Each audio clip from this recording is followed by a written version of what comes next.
So just a little bit about drowning prevention in Auckland. I think most of you within the aquatic space within Auckland Council, we may have worked with you at some stage. But basically our main mission is to prevent drowning through education. So we do that in 3 sectors. The formal education sector, which goes from early childhood to tertiary. We also look at professional learning development within that space. Then we have our aquatic educators, which work in the community spaces. So we work with at-risk communities, deliver programs, promotions and events. And then myself and James, we work within the workplace space. So that's working with aquatic workplaces like pools and facilities that you work in. And then we also work with companies who work around the water to help improve their health and safety.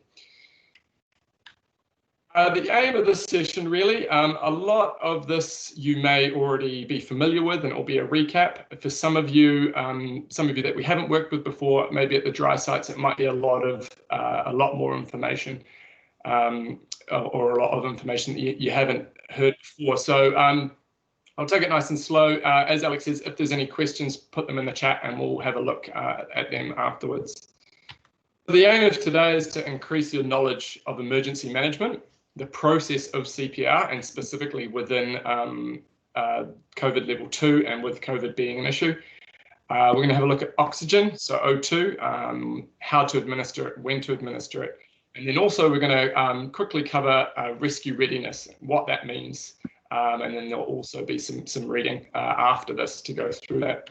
So the content today, we'll quickly look at roles and responsibilities around the pool lifeguard space. We won't spend too much time on this one. Look at emergency management. So when it all hits the fan, how you manage that emergency. Again, we'll look at the COVID-19 modifications to essential life support as directed by the New Zealand Resource Council. We'll look at leadership, roles within a resus, and tasks and roles and tasks during a resuscitation. How you use your sample questions or your secondary survey to get more information out of a patient. We'll look at that O2 administration. And then the last bit there is how to prepare for emergencies or emergency situations, and some suggested readings, and then we'll finish with some questions.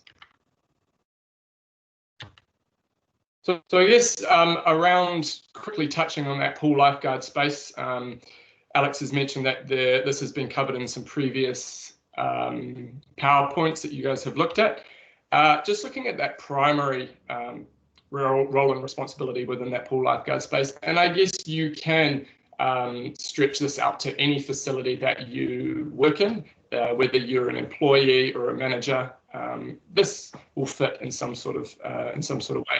So I guess to proactively supervise not only the facility or the customers, but the facility that you work in. Okay, so we're doing that within the pool space by using the scanning techniques we use, knowing your areas of responsibility, correct and thorough handovers and rotations, and then when we get into that hazard side of things, identifying potential hazards or risks within the workplace, and knowing how to isolate or minimize those to prevent any incidences or emergencies from occurring. So that's the primary task, primary role. Secondary role there is, when it does turn pear-shaped, knowing how to respond to these incidents and emergencies, using the technique that you've been taught, and also using the gear that you have. So today, again, we're going to look at some of that gear more in depth and those processes when you are responding. So emergency management, now this is, I guess from my point of view, James, as well as Alex, emergency management, as long as you, I guess, is a big starting point to when something goes wrong and how you manage something.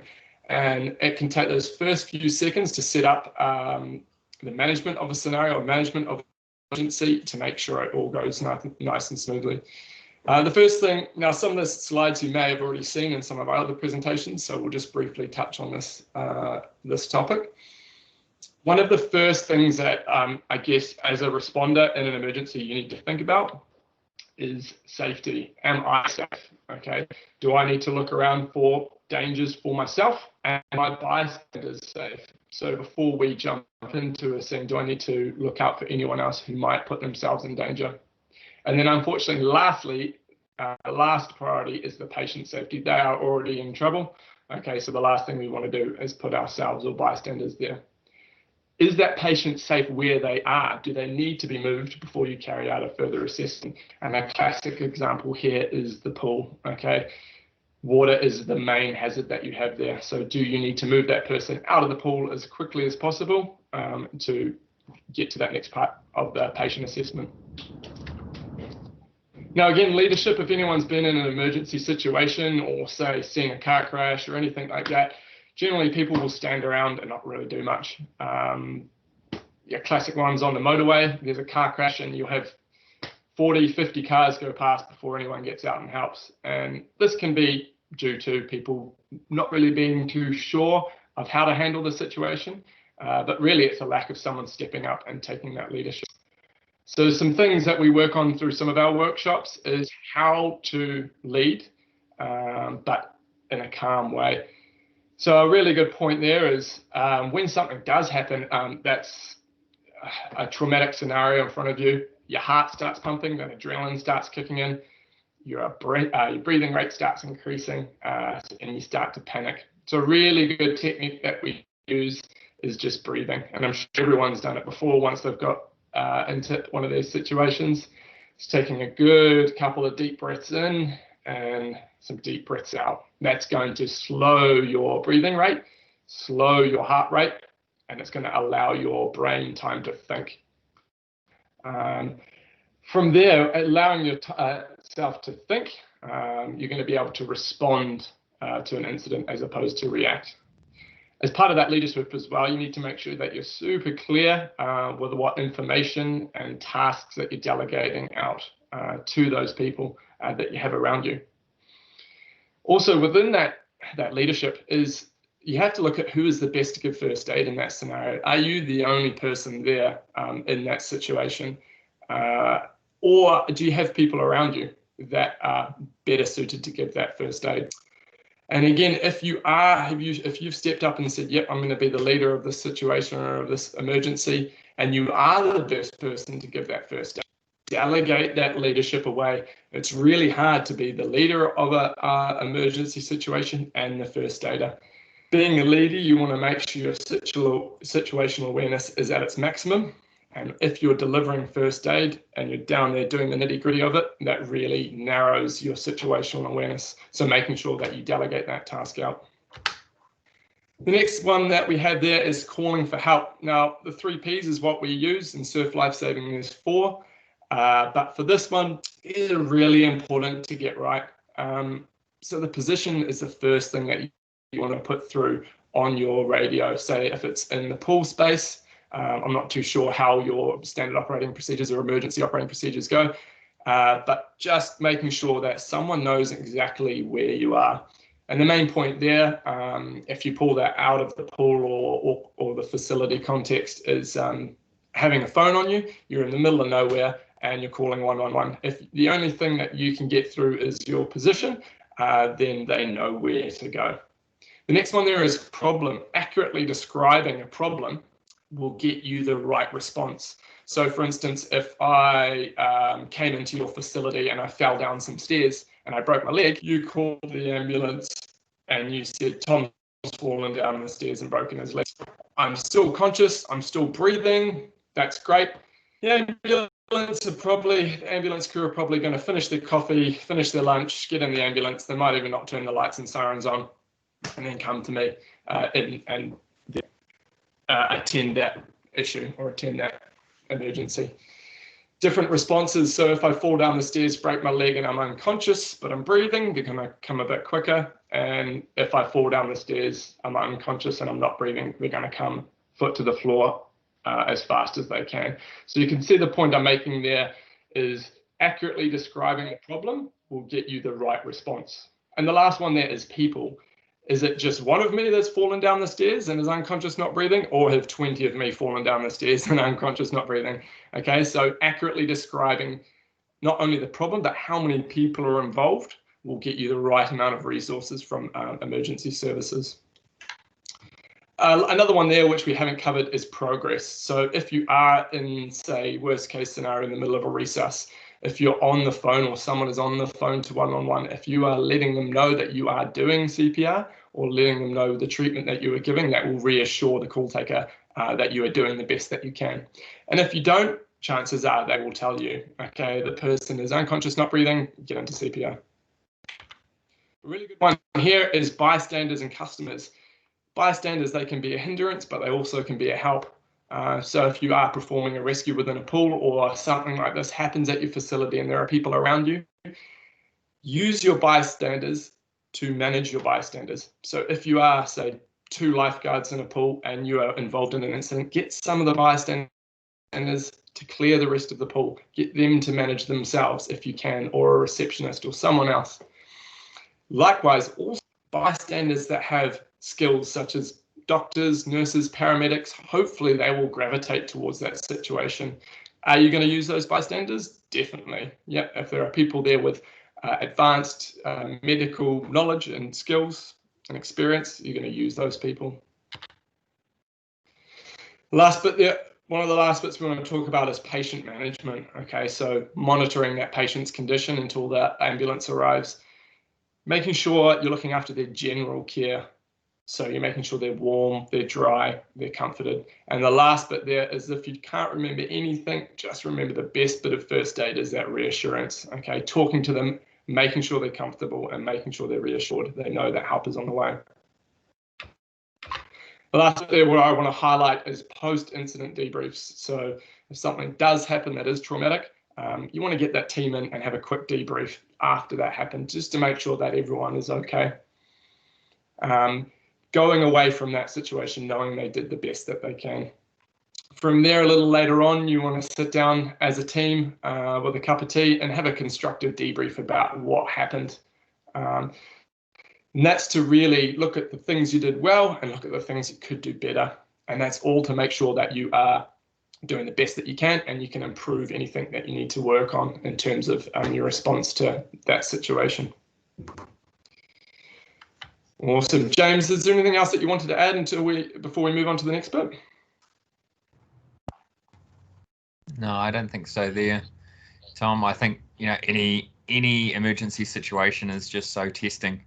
And I think that you nailed it right at the start, is that the first thing that we all need to be doing is just pause for a second so you can gather your thoughts and you can work out who's doing what. Quite often, the case is that we just react into a scene. And when we react, we're not thinking about what we're doing. We're not thinking about the tools that we're going to take. We're not thinking about who's doing what. So try not to react. Try to respond with a bit of a plan. And it doesn't have to be a master plan. It can just be a plan that we have in place so people know what they're doing.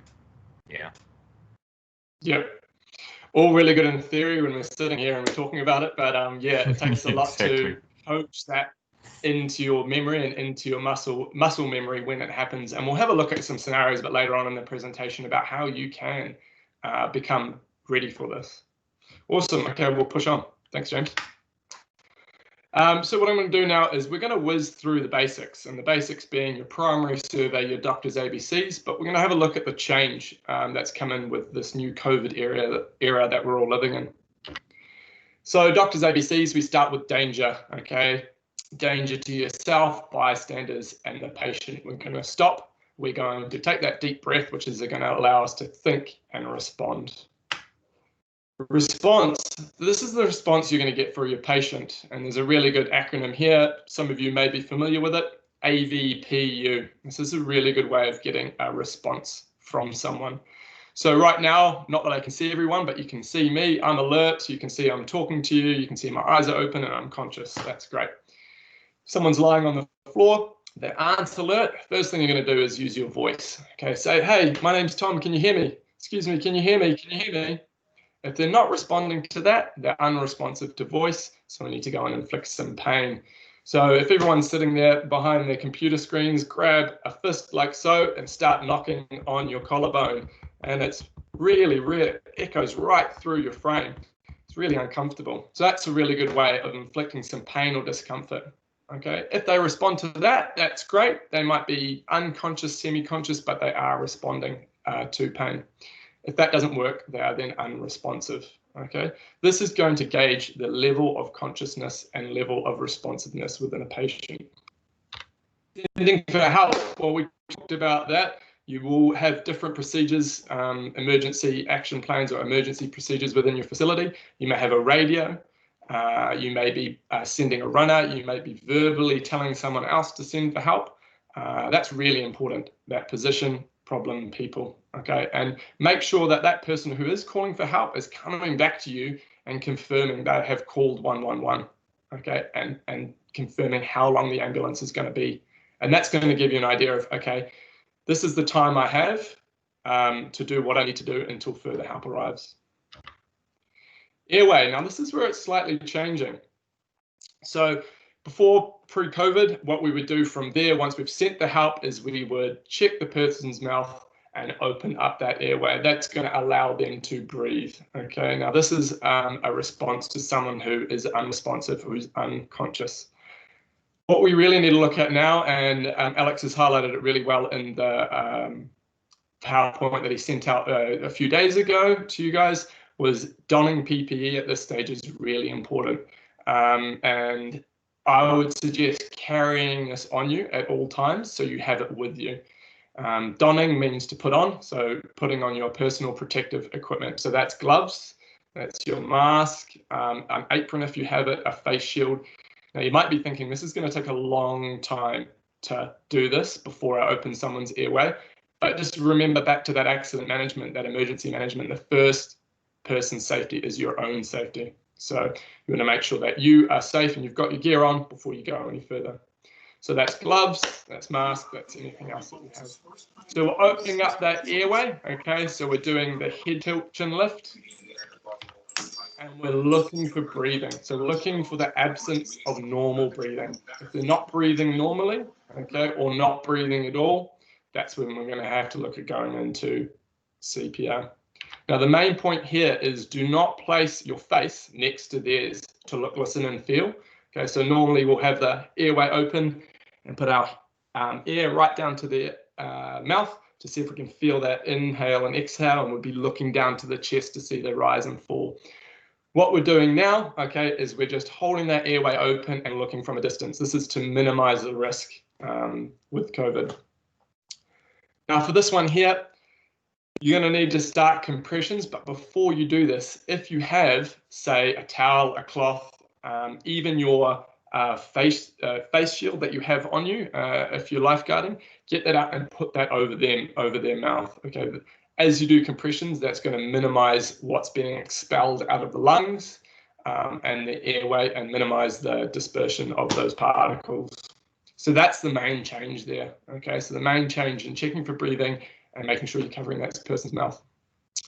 And this is really important to note here that you're only putting something over their mouth when they are not breathing. Okay, if they are breathing and they are unconscious, okay, that's when we're going to go into the recovery position, which we'll show shortly. Sorry. Okay, so hopefully that clears that bit up. Then CPR. Okay, this is if they are not breathing or there's an absence of normal breathing, we're going into CPR, which is 30 compressions to 2, no matter who, which you guys should be familiar with. Once those compressions are starting, once we realize we're near into CPR, we're wanting to call for that defib and that O2 if you have it at your site. James, is there anything that you want to add to that? Any other thoughts around there? No, well, no, you've covered it really well, and especially with the whole thought around COVID, because that puts a lot of people off. So like you said, if the person's unconscious and not breathing, we cover the mouth and start CPR. But just the importance of that airway.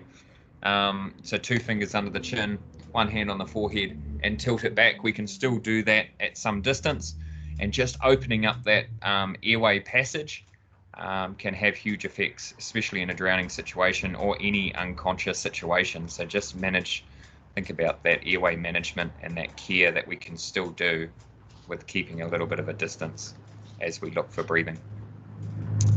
Yeah, exactly. And there's a couple more slides later on which look specifically at the airway and some pictures of it open and closed. So yeah, it's really important. Also, pre-COVID, looking at the equipment that you have within, say, an aquatic facility, you have the defib, you've got the O2, you've got that advanced resus gear. If you know that gear is 30 seconds away, my suggestion is just to, before COVID, to not worry about the breaths. Okay, you know that you've got 100% O2 that's going to be delivered to them. Once you open up the airway, find that they are not breathing, relay that important information to your team, jump on the chest for compressions. But as James said, that airway is really important. Awesome. Okay, we'll keep going on. I don't want to spend too much time on the basics. So recovery position, this is what we're going to use for people who are unconscious, but they are breathing. So you've done your doctors, you've done your danger response, send for help, you've opened up their airway and they are starting to breathe. Okay. Hopefully you guys should be aware of aware of this or know this, and you can see in the picture behind the text there that basically got them in the recovery position. So that's on this side. The reason we're doing this, okay, is to prevent the tongue or vomit from blocking the airway and to stop fluid from reaching the lungs. If someone is unconscious, they lose muscle tone. Okay, that muscle tone is a big muscle in your mouth called your tongue, and it then being unconscious and losing that muscle tone will then block the tongue, will then block the airway. So the airway must be open for them to breathe. So rolling them onto their side, opening up that airway, okay, and making sure they can't roll back over. Once you've rolled them back onto their side, you need to make sure that you are constantly monitoring their breathing, okay. Here's a really good point as well. Once you've done that, okay, you've called for the help, you've made sure they're breathing, a really quick body sweep for severe bleeding, and any other information that you can find, okay. This is really important to have your PPE on as well. So if the only thing that you can do is roll them over and get them onto the recovery position, put on your gloves, put on your PPE, and then go from there. The other information aspect that I'm talking about is, again, in a pool, it's going to be a bit difficult because they're probably just going to be wearing their swimmers. But if you attend something like this in a changing room, in the reception outside of your facility, if you're at one of the dry sites, any bits of information that you might find that might help you figure out what is wrong with them. So medic alert bracelets, medic alert tattoos, look into their wallet, try and find out if they've got medic alert cards, pull out their phone, any bits of information that you can help. The main bit there, which really gets a good reaction, is if you can find out their name from identification in their wallet and keep calling their name. That could really, really help them whilst they're unconscious, because they can still hear you. Yep, awesome. Anything else there to add, James? I'll just keep pushing on, eh? Keep pushing on. Awesome. Okay, so we're going to talk about the lead responder, and for the pool lifeguards out there, we generally know that this is the first person to recognize and to respond to an emergency. This can be applicable to dry sites as well. Generally, that first person who is there on the scene. This person is going to be assessing the situation, okay? They're going to be following the doctor's ABCs and they're going to be calling for that initial help. Once they've got that initial help, they're going to assess the patient. So are they breathing? What first aid do I need to apply here? Do I need to call 111? Is the person unconscious? Are they conscious? And what further equipment do I need? This is where you have to take charge of the situation. Like I said before, a lot of situations I've seen or been to, people stand around and don't really want to take charge. Or on the other side is you've got everyone taking charge and no one goes in the right direction. So it's really important to establish that leadership early on. As I said, delegate those tasks with clear communication to others. So you might be using bystanders that might not know what to do. So make sure you are clear. I need you to go to the reception and ask the receptionist for the defib and the O2. Come back to me. Yep, something nice and clear. Also, when those other people arrive on scene, whether they are staff or lifeguards, they might not know what they're doing either. They might have just bought all the gear and they don't know where to go. So saying, okay, I want you to grab the defib out of the kit. I want you to turn it on, open it up, follow the directions. Now, do you stay the lead or do you hand over? And this is a really interesting point here. If someone who's more confident, maybe more experienced or more senior in that role feels like they need to take over, definitely give that leadership to someone who feels like they are comfortable. If you do want to stay the leader and you feel that you have got control of that situation, remember what I said about first aider and leadership. You need to then be able to step back and delegate those first aid responsibilities and tasks. That's going to allow you to stand back and have that situational awareness. As I say here, step back, monitor the situation, the team, and the patient. Okay, standing back is going to allow you to have a better idea of the whole situation and what's going on. Awesome. Okay, so what we've done here, hopefully this animation works. I've spent a long time on this. We'll see if it works. James, let me know if the animations are going slower than I'm speaking, and then we can adjust accordingly. So what I'm going to look at here is the roles of first aiders during a full resuscitation. Okay, so you're into CPR, you've got the O2, you've got the defib. Let's all go. We're going to first of all look at this with two first aiders. So the picture that you have in front of you now is the patient on their back. So the lead responder comes in, they do their doctors, so their danger, response, send for help. Okay, from there, if they can, they put on or don their PPE. They're then checking in the mouth, they're opening the airway, and they're finding that there is no breathing. So then this is going to go into, all right, I'm going to put something over their mouth and I'm going to jump on the chest and I'm going to start my compressions. When that help comes, number two, who turns up, is hopefully going to bring the kit that you need, which is the AED and the O2. Pull out the AED. They don their PPE, they put on their personal protective equipment, and they turn the AED on, usually the big green button. They remove any clothes or jewelry on the patient. They dry that patient. If you've pulled that person out of the pool, there's no point in trying to put the AED on if they're right next to the pool and sitting in water or they're wet. Okay, so if you need to if you need help moving this person to a dry location, this is when you're going to do it. What's around you? Are there towels that you can use to dry this person down? Okay, they're going to then place the pads on the patient. And again, if you're number one and your number two is someone who doesn't know what they're doing, talk them through it. Okay, tell them to follow the instructions. From here, what they're going to do is number two is then going to place AED next to number one. Okay. From here, number two will then move up to the head to then set up the O2 or the oxygen.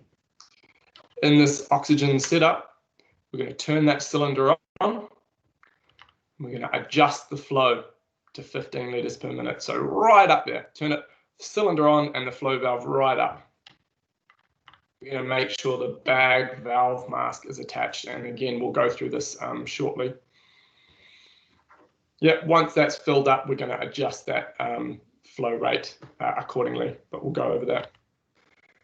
We're going to then insert the OPA, okay, the oropharyngeal airway, and that's what's going to help maintain an open airway. And we're going to go over this also as well. So if you're thinking, what's an OPA, Tom? Don't worry, we're going to look at it. Once that OPA is in and the airway is maintained and open, that's when we're going to put the bag valve mask on. Okay, and then we're into it. We've got effective ventilation and effective compressions with the defib on. So you're thinking, okay, what are the responsibilities here? So the lead or number one, they're doing quite a lot here. They're on the compressions, they're looking after the AED, and they're also squeezing that bag valve mask to administer the ventilations. Now, you'll notice that in this procedure or in this process that all of those things happen at different times. So you'll be doing your compressions up to 30, okay? You'll stop your compressions, you'll lean over, you'll grab the bag valve mask, you'll administer the 2 positive breaths through the bag valve mask, okay? And then you'll go back into compressions. Once the AED does its 2 minutes of analysing, it'll then tell you, 2 minutes of CPR, it'll then tell you to stand clear to analyse. So number 1 comes off the chest, number 2 removes the O2, and the defib or the AED will analyse. If there's a shock required, number 1 leans over to their right, says stand clear, shocking, and presses the shock button. Okay, so you can see there's a lot of jobs for number 1, but they don't all happen at the same time. Number 2, okay, their job is to set the AED and the O2 up whilst number 1 is carrying on with those compressions. Then they go to up to the airway, and all they are doing is creating that good seal of the mask onto that patient's face and maintaining the airway that is open. Okay, that is their one job that they need to make sure they do. Awesome. Anything else to add there, James? Otherwise, we'll go on to 3 first aiders. No, all good, Tom.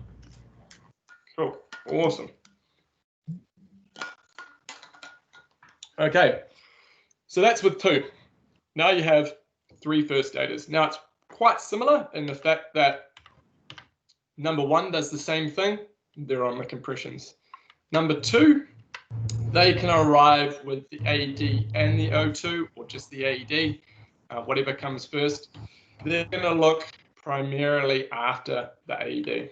Okay, so they're going to do the same thing. They're going to don their PPE, they're going to turn the AED on, remove clothes, jewelry, dry the patient, place the pads on the patient.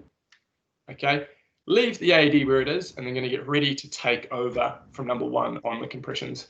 So at this stage, number 1 may have been doing compressions for a minute. They may have been doing them for 3 minutes. Effective compressions last about 2 minutes. So number 1's going to start to get really, really tired. So number 2's there ready to go. Number 3 will then come in at the head and set that O2 up. They'll don their PPE, do the same as before. Okay, put the OPA in, and then they will be holding that positive seal on the face, okay, and maintaining that airway. So as you can see there, the jobs start getting split up a little bit more. Okay, so 1 and 2 can then rotate from doing the compressions to ensure they're doing effective compressions, okay, and then also manage that defib or the AED and the bag valve mask. Okay, cool. All right, we'll keep going through it. So now we have 4 first aiders. It's starting to get crowded here. So the same thing happens. We've got 1, 2, and 3. Okay, they've set this up. 4 comes along. Now 4, 3, and 4, or 2, 3, and 4 might all arrive at the same time. Okay, but the same process will eventuate. Now number 4. Number 1's probably pretty tired at this stage, so they can come and ask that lead responder, can I take over from you? Okay, so can I replace you on the compressions? Yep. If that's the case, number 1, lead responder wants to stay the lead. They can then remove themselves, and then 4 can come in and take over that position. Okay. Number 4 might be someone who's more experienced and more confident at leading that emergency or managing that emergency.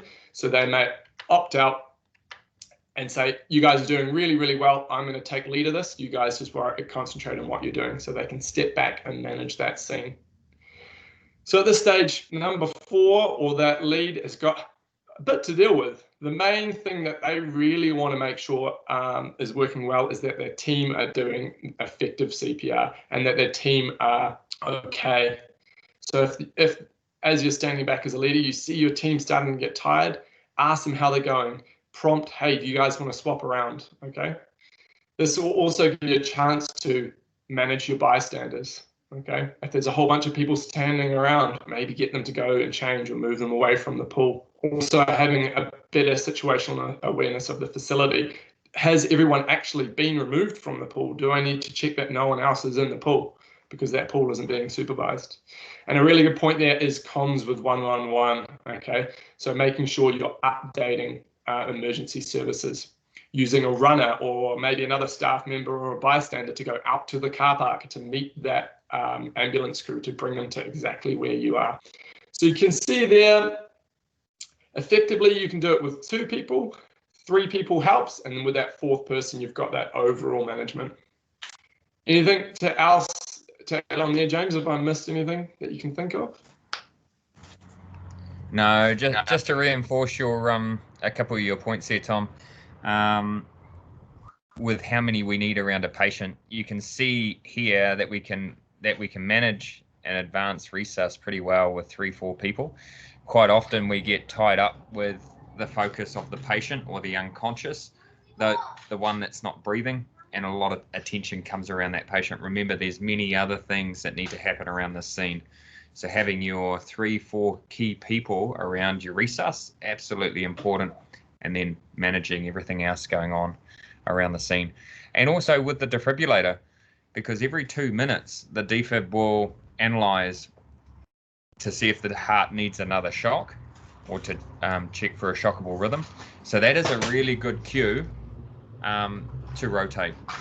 So every 2 minutes, that's about 4 cycles, is to rotate clockwise, anti-clockwise, whatever way you set it up, but just to make sure people are staying fresh on the chest. Yep, definitely. And what we've shown you here is just how we train it. It may not necessarily go this way, and particularly with the 1, 2s, and 3s, but the main point here is that the leader is clear with that communication, okay? So they know. So it doesn't get to the end of the compressions and they say, all right, let's swap, okay? That swap or that rotation is planned and is communicated effectively. Awesome, okay, let's keep going. If you have any questions about this, just remember to note it down or put it in the chat and we'll have a look afterwards at the end. So the key points there is, remember, when it all hits the fan, take a deep breath, okay? That's going to allow you to think and respond as opposed to react. Be confident. Fake it until you make it, okay? That confidence can really help in reassuring someone, okay, and also reassuring yourself. Take the lead. If no one is taking the lead, take the lead. Step up. As I mentioned before, clear communication. Take that second to slow yourself down and get that important message across. Really, really important also when you are delivering those 3 Ps, when you're calling for help with 111. So you don't have to repeat yourself. They know exactly what the problem is, where they need to go. Now, a really good point here is don't forget your PPE. Always carry it on you. If you guys, as lifeguards, potentially might carry the little bum bags, you probably already have that with you already. If you're maybe working at a dry site and you don't have that, have a pocket mask in your pocket and have some gloves and maybe a mask with you, okay? Because it's going to help protect you and it's going to save time. Use what you have, okay? So if you have pulled someone out of the pool and you need to get them dry, look around you. There's normally tons of towels sitting at the side of the pool, okay? Think about your personal protection. Jumping on and getting into resus on your knees is really, really hard. Think about what you have around you. Can I put towels down to protect my knees? Do I have flutterboards or a rescue tube? What can you use around you? Yep, again, that bystander management, either get them out of the way, okay, get the bystanders to manage themselves, or if they are of that kind of a doctor, nurse, paramedic, get them to help you, okay, if you want that help. And just remember, the last point I'm going to make there is doing something is better than nothing, especially when you get into that resus situation, okay, pumping up and down on the chest and giving those positive ventilations with the O2, attaching that AED, okay, you're giving that person the best possible chance. Awesome. Okay, so what we're going to talk about is the oropharyngeal airway, or what they call the OPA. Now, this is a really, really good tool. The purpose of this is to open and maintain a patient's airway. Again, some of you may be familiar with these. Some of you may be thinking, Tom, I've never heard of that big word. What is that thing? So that picture there is of an OP airway, one of the kinds of OP airways. So like I said before, when an unconscious patient becomes unconscious, their muscles relax and their jaw relax, and this allows their tongue to obstruct the airway. The picture that I've just pulled up now, the first one on the left, okay, is someone who is unconscious on their back. Okay, you can see the muscle tone in their tongue has relaxed and that has closed the airway. And that is a blocked airway. The next picture along shows you a head tilt chin lift. Okay, and that shows you by doing that, it's pulling the tongue off of the airway. So that gives you a really good idea of what just opening someone's airway will do. So there's a bunch of different sizes, and there's a couple of ways of measuring them. The first way is to measure from the front of the teeth to the angle of the jaw. And in this picture here, you can see that. So the front of the teeth to the angle of the jaw, and that'll show you roughly where it's going to sit within that person's airway. That might be hard on certain people. So the other way is from the corner of the mouth to the earlobe. Okay, that's going to give you roughly the same length. The picture there will show you the sizes. So you ranged from large adult all the way through to infant size. So when you're doing this and when you're inserting the OPA, you need to make sure the person's airway is open. Okay, if the person's airway is closed, the tongue will be blocking the airway, and there's no way you're going to be able to get that OPA in. Head tilt, chin lift. So a couple of ways of doing it again. We'll just teach you one way. This way is inserting the OPA into the person's mouth upside down, and I'll show you the picture shortly. Once it's upside down and it makes contact with the back of the mouth, you're going to spin it 180 degrees and it's going to slide in. Okay, this is going to allow for easy insertion and assuring the tongue is secured. So that next picture that's come up there, okay, you can see that person is holding the airway open. They're putting it in upside down. Once it hits the bottom of the back of the mouth, they're then turning it around. The reason we're doing this is if you try and put it in normally, sometimes you can catch the tongue and end up pushing the tongue back down. Okay, so it's really important to do that. The next picture there, the color picture on the right, will give you a really good idea of how it sits in that person's mouth. Okay, so the flange, the top of it, is sitting outside of the lips and outside of the mouth. It's going down through the airway and holding that tongue open. If it's too short, it won't be effective at holding the tongue from blocking the airway. If it's too long, it can potentially do damage to the lower part of that airway there. Removing the OPA. Okay, so the device is removed when that person then becomes conscious and gains the swallow reflex. Okay, that means they can protect their own airway again. If someone then becomes conscious and they've got something stuck down their throat, they're gonna want to get rid of it pretty quickly. Okay, so that's going to be a good sign. Also, if it's substituted for an advanced airway, so if the ambulance rocks up and they want to put another airway in, that's when it can be taken out. Okay, generally they'll leave it in if it's the right size and it's doing its job. Really, really easy to remove. You just hold onto the flange and simply pull it out with no rotation. It'll come out nice and easy. Awesome. Okay, so if you've got any more questions about the OPA, put them in the comments box or the chat, and we'll look at that afterwards. Okay, so I'm just going to briefly touch on secondary surveys. And secondary surveys generally work for people who are conscious or you have conscious patients. Okay, the point of a secondary survey is to gather the information that you need to determine the cause of the problem in order to provide the best treatment. So it's putting the pieces of the puzzle together to find out what you can do to help or promote their recovery. A lot of you would have heard of the secondary survey sample, acronym SAMPLE, sorry. Okay, these are questions that you can ask to find out what the issue is. Signs and symptoms. Now I'm going to go over this really quickly, but again, YouTube this stuff, have a look, go through it, to get a better understanding. Signs and symptoms. Signs are what you see. Symptoms are what the patient feels. Okay, so for someone who's having trouble breathing, signs, I can see they are visibly having trouble breathing. I can hear that they're gasping or wheezing. Okay, symptoms are how that person's feeling. Are they struggling to breathe? Yep, you ask them, yes, they are. Yeah. Other symptoms may be pain. Okay, other things like that sort of thing, what they feel. Then through there, you're going to ask them some questions. Allergies is a really important one. Are their allergies a cause of what's happening? Okay. Medical conditions. Do they have medical conditions? Is that causing what's happening? Or medication. Are Are they on medication which they've forgotten to take? Okay, that might give you some more clues. Past medical history. Okay, so for instance, if someone is complaining of chest pains at one of your facilities and you're going through this sample acronym, okay, you've asked if they've got medical conditions, they don't have any, but you say, oh, what's your previous medical history? And they said, oh, well, 3 years ago, I had a heart attack. And then, well, that's starting to think, well, that's, okay, that could be some of these, this could be part of the puzzle. Last meal, really good one. Ask them what they had for breakfast, okay?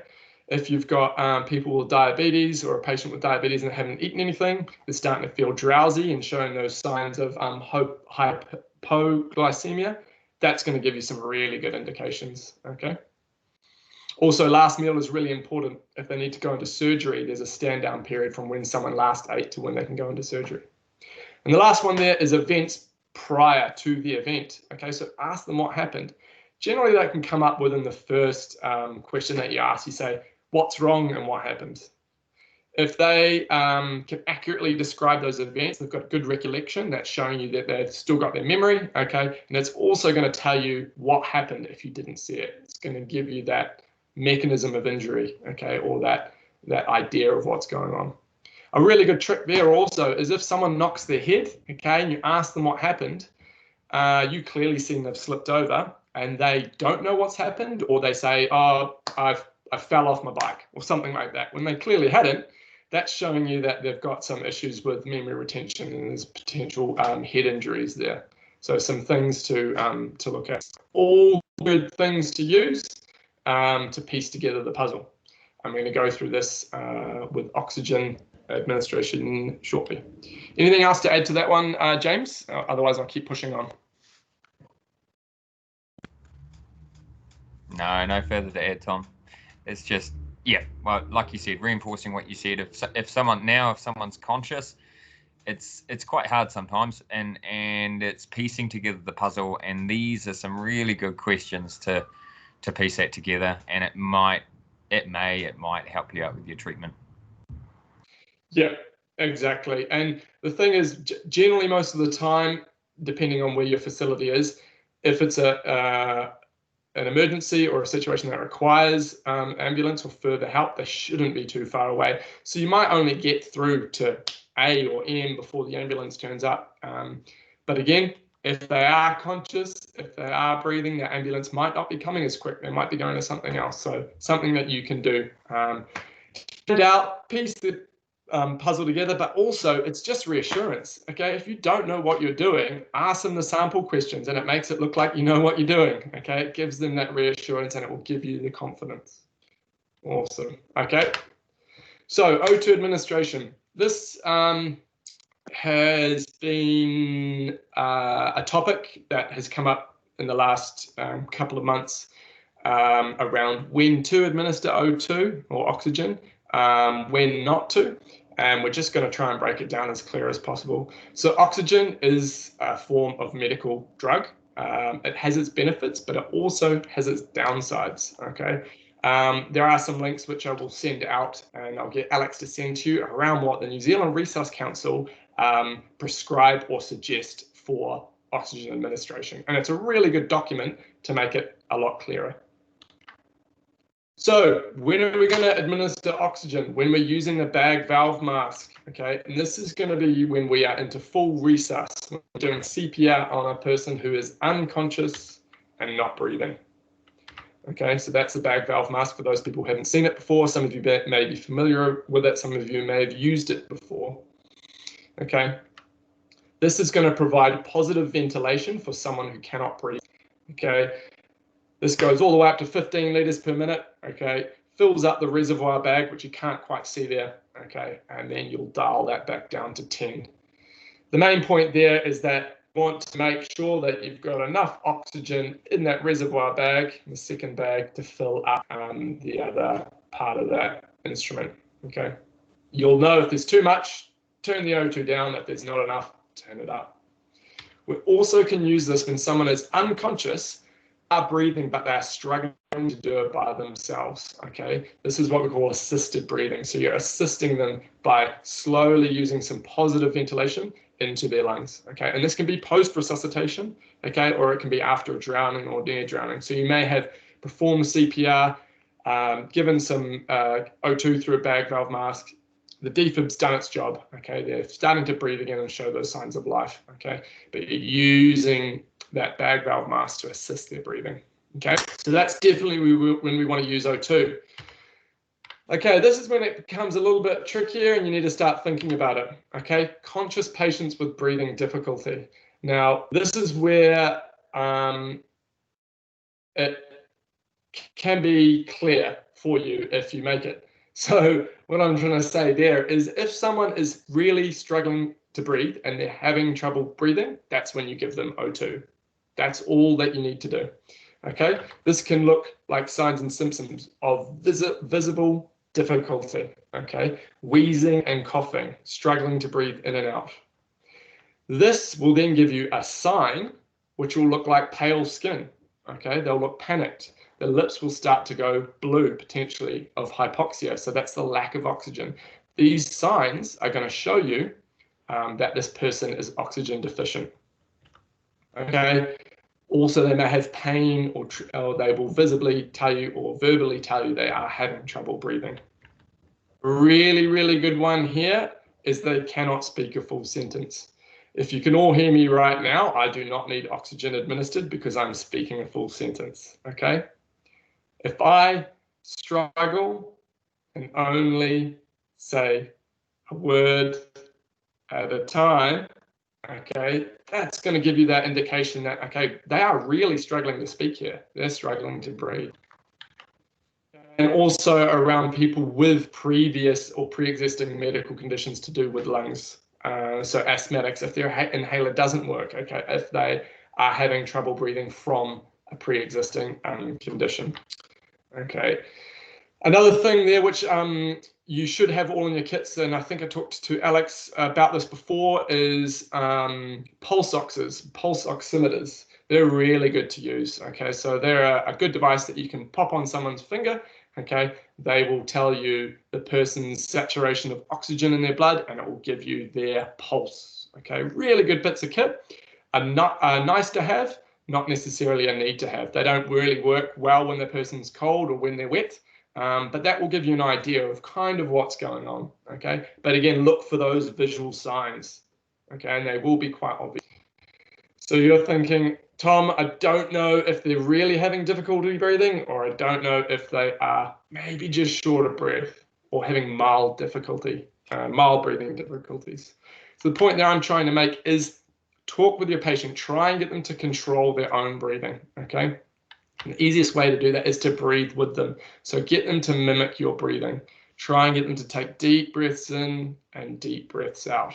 Okay, and that's going to give you an idea of whether they really need that O2. Okay, if they're really, really struggling, okay, you might think, I might need that.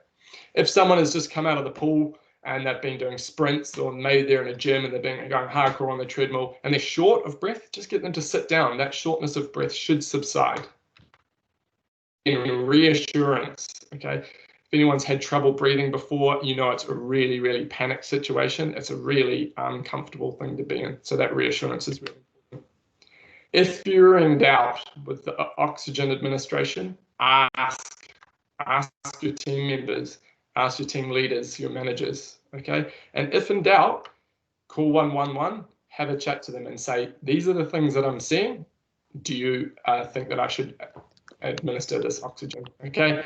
And then again, if that patient's condition starts to deteriorate, you're already on the phone, you can say, yeah, I think we need an ambulance.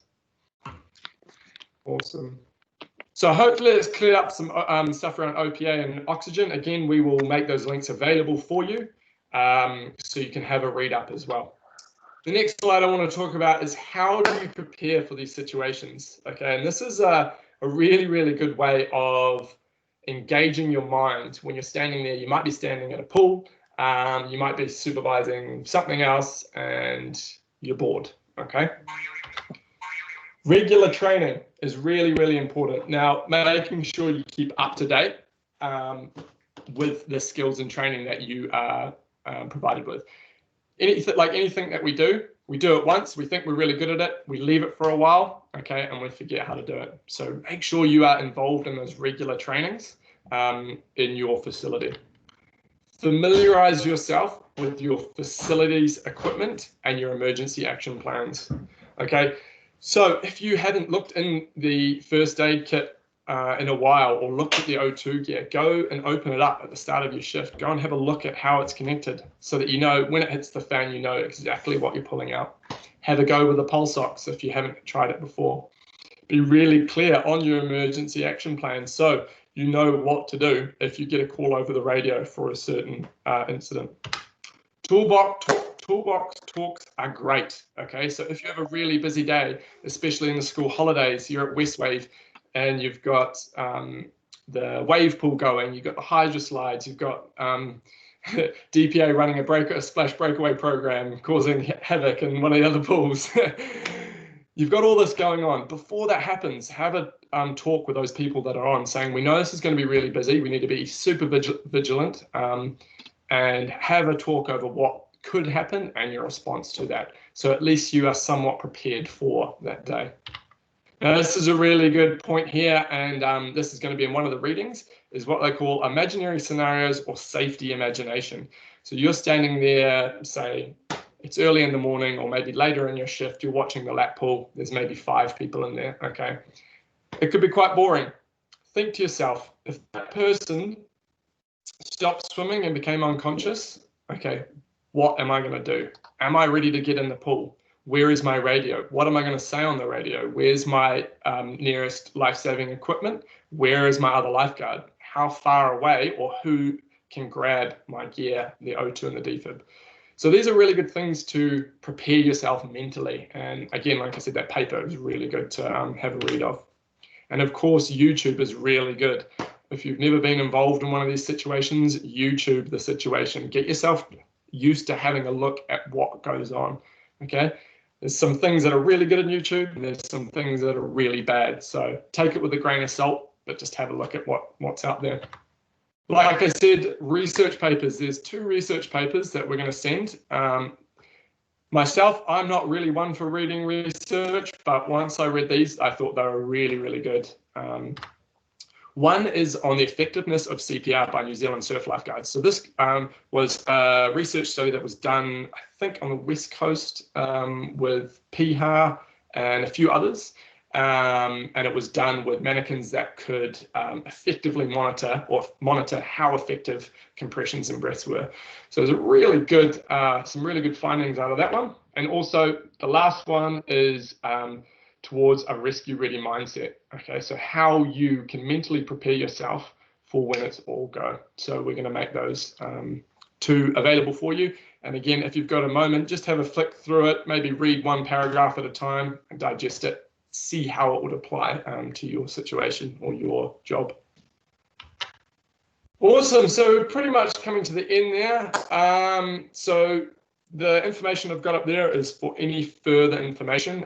We've got on our website, so www.dpanz.org.nz. It shows you everything that we teach and we deliver. We're also on all of the social media. If you've got any other questions, you can email myself or James. We'll make those emails available if you don't already have them. So James, do you have anything else to add there?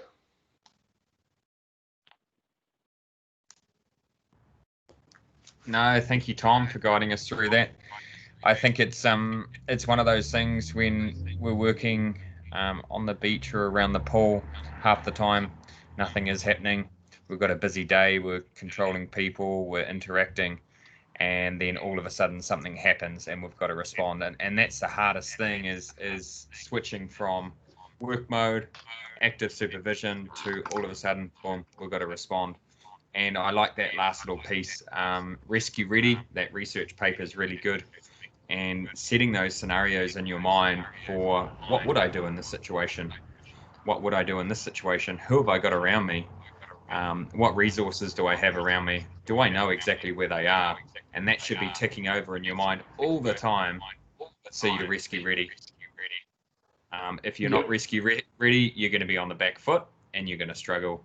So if we can all start to adopt that mentality, within our work, especially around lifeguarding, it will make us better lifeguards. And it's something that I've been focusing on, and probably not in the early days of my lifeguarding, but especially later on, and especially now that I've got 3 kids. I've got 3 boys, so I'm in that rescue ready, proactive state the whole time. Yeah. Yeah. Nice one. Exactly. Yep. Awesome. Cool. So what I'll do now is, first of all, well, lastly, thank you everyone for attending. I think this is the biggest webinar I've ever done. I hope you guys got something out of it. Please put in comments and contact us if you have any other questions. What I'll do now is I'll hand it over to Alex and we'll see if there's any questions that have come up. So thank you, guys. Awesome. Hey, thanks very much, Tom and James. That was outstanding. Really good overview of advanced resus with the O2, how to use the OPAs, and those scenarios in which O2 is regularly required for our people when we've got people struggling in front of us and where we should be using it. It's great that the team now has a good understanding of that. So if anyone has any questions, now's the time to throw them into that chat bar. We've just got one pop up from Nico. Sounds more of a discussion point around refreshing every 2 years. Is that enough? No, definitely not. Yeah, in terms of first aid, I mean, I've only been teaching first aid for coming on a year now, but I guarantee James will say all the refreshers that he's taken, all the refreshers that I've taken, generally by that 2-year stage, you've pretty much forgotten everything. So the refreshing side, definitely, Nico, I would be looking at a combination of regular trainings on all the heavy stuff, definitely, but also the minor stuff. And then just making sure that you are constantly up to date and looking at those videos, going onto the New Zealand Resus Council website and having a look at what they say is best practice. And it's more directed about self-learning to make sure that you are prepared, in between those refreshing dates. Would you say the same, James? Yeah, I agree. And it's very hard, I suppose. Every 2 years is our sign off, is our tick in the box, is our paperwork, job done, happy days. But it's something that if we're not using it, we do lose the skill set, the competence very quickly, and especially around the serious stuff like Tom said. So it's actively being in that mind space. It's actively being rescue ready, and that comes through training. And that comes through mentally preparing for the situation. And that's the other component, is it's the physical preparation of knowing the skill, but it's the mental preparation of what you do within that situation. And I think that mental preparation is just as, if more important. And that's what you can be doing on a daily basis when you're working, is prepping yourself rescue ready. And it's one of those things, I think, where when we do actually undertake our own in-house training, that we need to put ourselves under pressure and have that environment under which you can make those mistakes, but get that learning from them in that real sort of high pressure environment without the actual pressure, if that makes any sense. So that we get that learning opportunity, we can actually debrief immediately after it, and we actually haven't had an event whereby we can just take the time and go, okay, what went right, what didn't go right, how can we do it better, and actually take that learning away for another day. Which I think is really, really important. And that's something that as a network, we've got to do better in how we deliver our training. So that's one thing for us.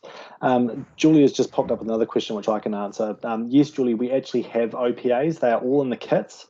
They've all been updated now to include them. This is why we had the extra piece around the OPAs in the slides today by Tom and James. So they are available. And like the guys say, like get them out, have a look at them, and start having to think about, how that would work, how you measure them up and all that kind of thing. Tracy just asked another question. Do staff need to have any sort of extra training on the use of the OPA? No. It would be good to be familiar with it and how it works, but there is no formal I guess within the pre-hospital emergency care, we look at it a bit more, but if you have it, just become comfortable with it. And then when you have to go and use it, it's going to really, really help within that situation. So yeah, familiarization for your staff, I would say, would be the best training. Yeah, and it sounds like that's sort of one of the key takeaways from this is just being familiar with that gear and getting hands-on, getting used to how it feels, how it looks, how it's set up, the way it sits in the kit, how when you pull it out, what it looks like, all that type of stuff. So you've got that understanding of how it's going to work when you put it on someone or go to use it. And I'll give a really good example of that is the pulse oximeters that we've now got. When you actually put them on your finger, they take about 5 to 8 seconds to start reading properly. So you put them on, you're going to freak out because like they show no heart rate, they show like 80% oxygen. You're like, oh my god, I'm going to start doing something here immediately. But again, once you've chucked it on, you've seen it on yourself. It takes a few seconds to warm up. It'll just relieve that fear sensation. Would be the term.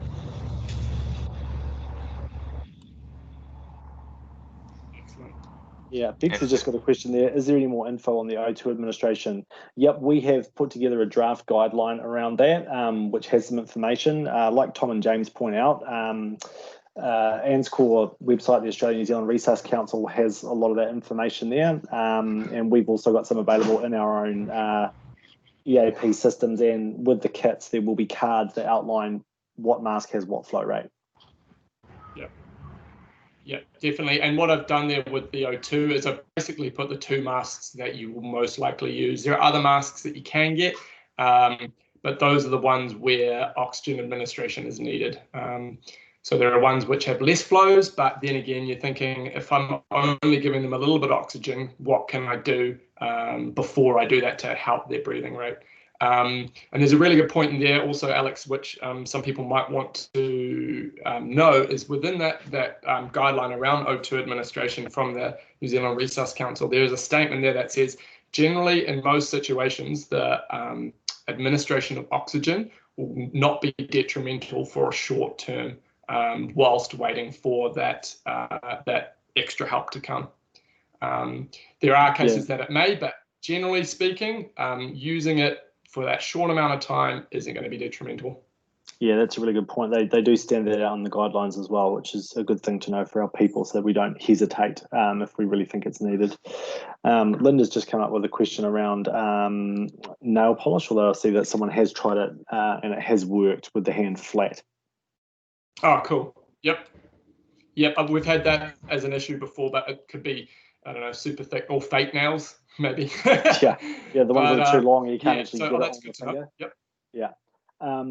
Liam's just asked a question. Yes, Liam, we will look at doing that. That's going to come down to your facility and what your facility can do within our current constraints. We are working on how to do that sort of full facility training within our current budget constraints because of COVID.